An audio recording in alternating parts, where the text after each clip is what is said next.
Et salut les déboîtés! Funko face à la concurrence, un sujet plutôt intéressant. Si t'as cliqué, c'est que ça t'intéresse. Ou alors que tu aimes bien mes vidéos et du coup je t'en remercie, ça me va droit au cœur. Comme vous le savez, des Funko Pop, on en voit partout. Internet, les réseaux sociaux, le magasin à côté de chez vous, YouTube, et les copains, Micromania, les grandes surfaces, on est envahi. C'est un réel succès. Et donc, comme vous le savez, en 2010, Funko a sorti les toutes premières Funko Pop après une commande de la Warner. Et ils ont vraiment explosé à l'international à partir de 2012. Et depuis 6 ans, c'est les champions de la vente de figurines, ou de la vente de plastique. Faut reconnaître que c'est très fort. Alors, avant de parler de la concurrence, on va quand même rejeter un œil sur ce qu'est une pop et pourquoi on aime les pop. Alors déjà, à proprement parler, ce que j'aime beaucoup dans les Funko Pop, ce qui est le premier truc qui a fait que j'ai tiqué dessus la première fois que je l'ai vu en 2012, oui, c'était dans un petit magasin à Bordeaux.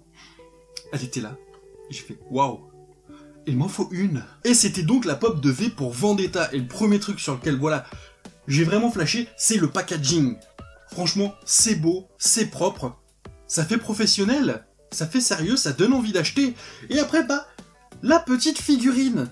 Et alors, pourquoi on aime bien cette figurine alors qu'elle est en soi très très simple? Peut-être pour ce petit côté kawaii. Faut pas oublier qu'en 2012, c'était quand même un petit peu la vague.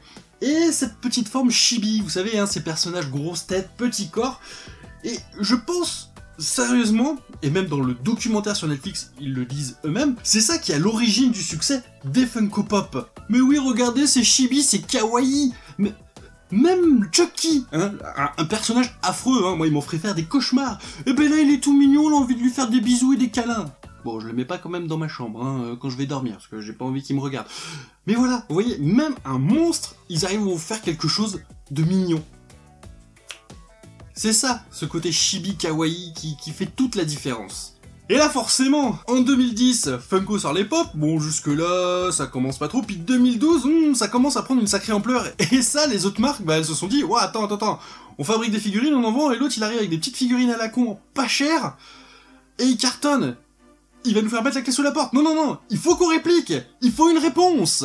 Et donc, depuis 6 ans, on a des réponses, certaines plutôt bien réussies, et d'autres pas du tout. Regardons ça tout de suite. Donc nous allons commencer avec le concurrent qui pour moi est le plus sérieux de Funko. Vous l'aurez sûrement compris car vous avez souvent vu leurs figurines dans la Woodbox, il s'agit de QMX avec les Q-Fig.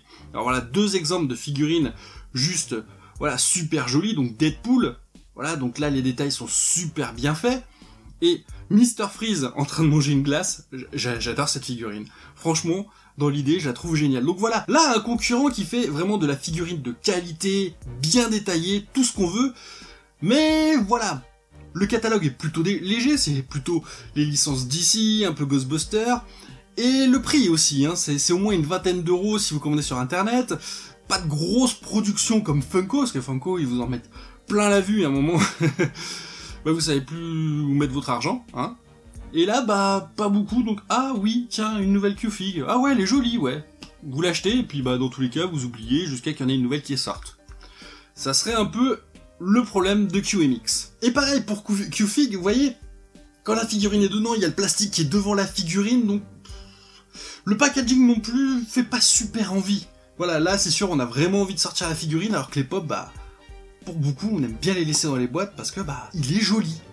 Et la petite anecdote intéressante, à l'époque quand je recevais les Loot Crate, j'avais reçu une Q-Pop.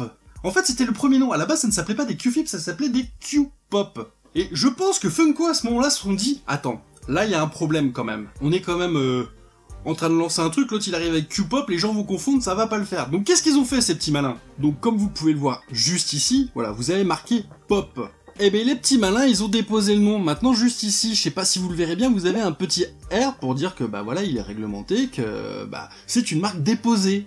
Et donc après ça, ces fameuses Q-Pop sont devenues des Q-Fig. Et ouais, ils ont plus le choix, le mot pop était déposé, et c'était très bien joué de Funko. Non mais attends, on se fait pas marcher sur les pieds comme ça. Passons maintenant à une série de figurines qui a été développée par Hasbro. Il s'agit des Mighty Mug, avec là une petite figurine d'Obi-Wan et une de Wolverine. Alors j'ai pris celle de Wolverine parce que je la trouvais jolie, et celle d'Obi-Wan parce que je suis ultra fan de Obi-Wan.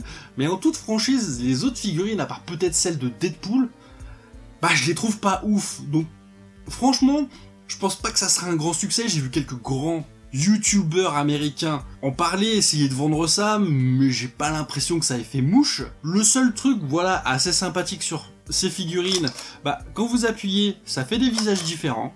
Voilà, c'est le seul truc, mais je sais pas. Voilà, ça, c'est pas vraiment une plus-value.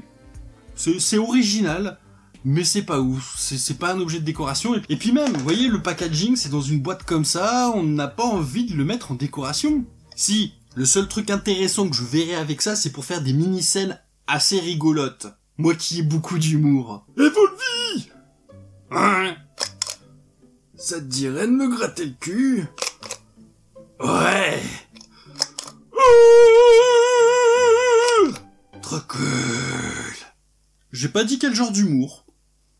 Non. Maintenant passons à une autre série de figurines, là des figurines en métal, il s'agit de la Metal Die Cast, donc figurines que j'ai eu dans la Loot Crate, donc voilà là vous avez celle de Wolverine. Alors j'en ai vu quelques-unes dans les Micromania, mais vraiment très peu, mais en soi en France j'ai pas l'impression que c'est des figurines qui sont vraiment développées. Alors vous avez différentes licences, Marvel, DC, Ghostbusters, Walking Dead, mais voilà, bon alors c'est des figurines en métal, ça pèse, c'est un peu grossier comme vous pouvez voir, le visage. Je trouve pas ça super joli, donc pour moi ça expliquerait pourquoi ça n'a pas marché. Et même en prix c'est plutôt pas donné, hein. Sûrement parce que c'est en métal, c'est au moins une vingtaine, 25 €. Donc ouais, quand vous avez à côté des Funko à 15 €, je comprends pourquoi ça ne marche pas et pourquoi c'est passé quasiment inaperçu à l'international. Ça a été vraiment très bref. Maintenant nous allons passer à des figurines qui datent de l'année dernière, en fait. Il s'agit de Pixel Pulse. Alors là nous avons une licence Nickelodeon avec Bob l'éponge. Parce que voilà, Patrick c'est un personnage qui me fait mourir de rire. Donc je me suis dit bah tiens, pour l'occasion je vais le prendre. Elles sont jolies mais au final pour moi c'est ils ont pris une photo du personnage et ils l'ont fait en pixels. Y a rien de plus. Alors par contre c'est vrai que c'est l'une des rares figurines où vous pouvez trouver des licences Nintendo, Mario, Megaman, enfin j'ai vu il y a pas mal de trucs, quelques DC et d'autres petites licences Nickelodeon. Il y en a quelques-unes comme celle-là, si vous appuyez ici, eh ben ça fait de la lumière. Alors c'est pas vraiment une nouveauté parce que Funko commence à s'y mettre, QMX avec la Q-Fig en ont fait quelques-unes, donc non c'est même pas un petit plus. La seule chose que pourrait avoir en plus cette marque, voilà, c'est la licence Nintendo. Je suis pas super fan, c'est pas excessivement cher, une quinzaine d'euros. Mais là encore, je peux comprendre que certains adhèrent. Mais j'ai pas l'impression que ça soit un franc succès non plus. Faisons un petit voyage au Danemark avec une grande marque bien connue, les Lego, et leur figurine Brickhead. Alors eux, carrément, ils l'ont dit, on est là pour concurrencer Funko. Alors là, vous avez deux figurines Harry Potter avec Gandalf. Non, je déconne, c'est Dumbledore, c'est juste pour te faire chier. Et Harry Potter. Alors, elles sont plutôt sympathiques, ça reste dans un esprit pixel, je suis pas particulièrement fan. Alors, je sais qu'il y a beaucoup de gens qui vont dire oui, on aime bien, il y a eu quelques petites licences sympas dessus, DC, Marvel, Harry Potter, mais il y a pas longtemps, Lego a dit on arrête, parce que ça n'a pas marché. Funko a été plus fort, et les fans de Lego de la première heure n'ont pas totalement accroché. Alors il y en a des très belles, vous voyez, ces deux-là, franchement je les trouve très jolies, mais pas de quoi faire une collection, c'est juste elles sont jolies, mais pas d'enthousiasme, désolé. Et là nous passons aux mauvais élèves. Et là il va falloir être bien attentif. Il s'agit des figurines Titans. Et là, comment vous dire? Reprenons tout depuis le début. Avant la sortie des Funko Pop en 2010, ce qui a fait le nom de Funko aux États-Unis, ce sont les figurines Bubblehead. Là par exemple vous avez un parfait exemple avec cette Wacky Bobbler du 10e Docteur, avec un visage très caricaturé, très grossier, mais qui représente très bien le personnage, et bien sûr, un long corps fin, pareil, avec bien la tenue. Voilà, ça fait un très gros succès aux États-Unis, un tout petit peu en France, mais voilà, Funko n'était pas très connu.